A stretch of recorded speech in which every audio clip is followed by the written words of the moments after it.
Now, as you're navigating this complex and ever-changing world of social financing, I want you to think about what non-financial support these funders can give you. And I want you to look for other stakeholders, individuals, groups, companies that specialize in non-financial support. So they might not be giving you funding, but they can be helping you in other ways. So entrepreneurship can be lonely, and it can sometimes be stressful. And there may be days when you have no idea if this is going to work at all. I think anytime you're creating anything, you're going to have a moment where you're like, oh, this is impossible. But then eventually you make it work. So when that happens, it's just really important to find your tribe. Find the people. You've been working on this since the very beginning of this course, right? Like, find the people who are working on the same thing as you. Find the people who have been through the same experience as you. And there are places that you can do that, either virtual or physical, where you can surround yourself by people who are going through the same thing. Kind of like when you were in school and you were stressed out by finals, and it helped if you suffered together with your classmates. So some of the places you can find your tribe and you can get that non-financial support include, for example, co-working spaces. We talked in the last module about bootstrapping and not spending a lot of money on office space and rent. Co-working spaces are a great place to find your tribe, to not feel like you're alone, sitting at home alone all day. There are usually people at co-working spaces, the managers, who are responsible for creating community. So they try to do community building events, like breaks, mingling events, etc. And they also help you raise your profile to others who can support you. So they want you to succeed. So co-working spaces is an example. Another example is an incubator, which is a program that's created to help launch new startups or programs. And an incubator is like cohort-based. So you kind of have a class of people. You all apply to get into this incubator. You start it together. You graduate together. Sometimes it comes with financial support. Sometimes they take equity. But it's mostly about the non-financial support, the mentoring and coaching and camaraderie and technical support and networking. And then there's accelerators, which are similar to incubators, but they're about like after you've launched, how can they help you accelerate? And accelerators usually don't always have that cohort-based approach. Sometimes, people come in and out at the same time, but it's the same goal. Like, accelerators usually provide financial support. They usually take equity, not always, but it's more about like helping you succeed, providing that mentorship, networking, and non-financial support. And sometimes incubators and accelerators come with co-working spaces. Now, of course, we're living in an increasingly virtual world, but you have to do everything you can to find ways to network and intersect with people, either in person or online. Sometimes these incubators and accelerators have training programs that you can do online. Speaking of training programs, there's also boot camps that invite entrepreneurs or potential entrepreneurs to, kind of like when you're exercising and you go to a boot camp that kicks your butt. That's what they do. They kick your butt in creating social change. And so it's like a really intensive training program. MIT does one, for example, at a university. Many stakeholders around the world do them, where you spend several weeks or maybe even months learning and practicing skills that can help you succeed in social entrepreneurship and social change. And these may be for earlier stages in your journey.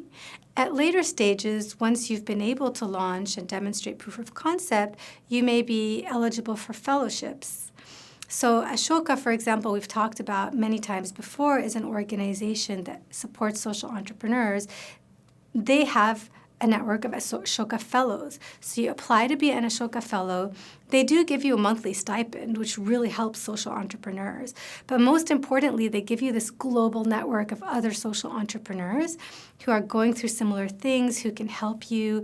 They help raise your profile. They write about you. They help you measure and report your impact. They help you strategically think about growing from direct service to scaled direct service to systems change to framework change. And there are so many others like this. Echoing Green is another example. We just mentioned them. We have the Schwab Fellows, the Skoll Fellows. Remember those 4 organizations that we just talked about in the last video. So fellowships are important. You can get a fellowship at a university, even in the government. So these could be forms of financial and non-financial support. And then there are just lots of events that you can try to attend to meet people, whether funders or others. Some events may include conferences related to entrepreneurship or social entrepreneurship. One example is the Global Entrepreneurship Week that takes place every week in different places around the world. There are a lot of university startup conferences or social enterprise conferences that bring successful social entrepreneurs to talk to the audience. That's actually how I first got started on my social entrepreneurship journey. And there are other networks around the world of people you can meet up with who are interested in different things, or even investors and angels. Now, I really want to spend a few minutes talking about mentors and coaches because these are really important. So a lot of these programs that I just mentioned and opportunities can provide a coach. And a coach is someone who, kind of like a physical training coach, like they really give you specific instruction and guidance on how to do something and you practice it with them. So you could be coached in public speaking, or you could be coached in marketing and advertising, or in financial modeling, for example. Coaches are really helpful if you can get one through one of these programs, or even if your funder might be willing to support you in paying for one, or even if you're willing to pay for one yourself. And then there are mentors who are a little bit different from coaches in the sense that it's not something specific that they're there to train you on. They're just there to provide support. I mentor a lot of entrepreneurs, and I always tell them that my approach to mentorship is twofold. So first, there's the technical support. You might be stuck on something that you want to talk through that I might be able to help guide you with or point you to resources that can help. Then there's also the moral support. I really believe that having someone who believes in you makes a huge difference, and just for you to keep going during the tough times. So mentors are really with you in there for the long run. And some of these programs can help appoint mentors for you, or they can just provide mentorship for you, like you can meet people who are there because they believe in you and want to support you. And then lastly, I want to talk about the importance of forming an advisory committee. So as you network and go to events and talk to potential funders and other supporters and mentors, you want to look for where can you build relationships with certain people that have the knowledge, skills, experience, and networks that you don't, and form advisors for your endeavor. Eventually, it would be a really good idea if you can form some kind of advisory committee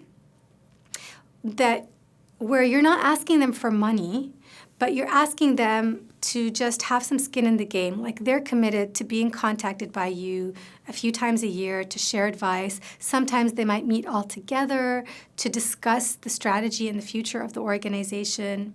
And advisory committees are usually formed at an earlier stage than boards. We're going to talk about boards in the next module. Boards have like legal responsibility and fiduciary responsibility for your venture. Advisory committees don't. They're just there to help you.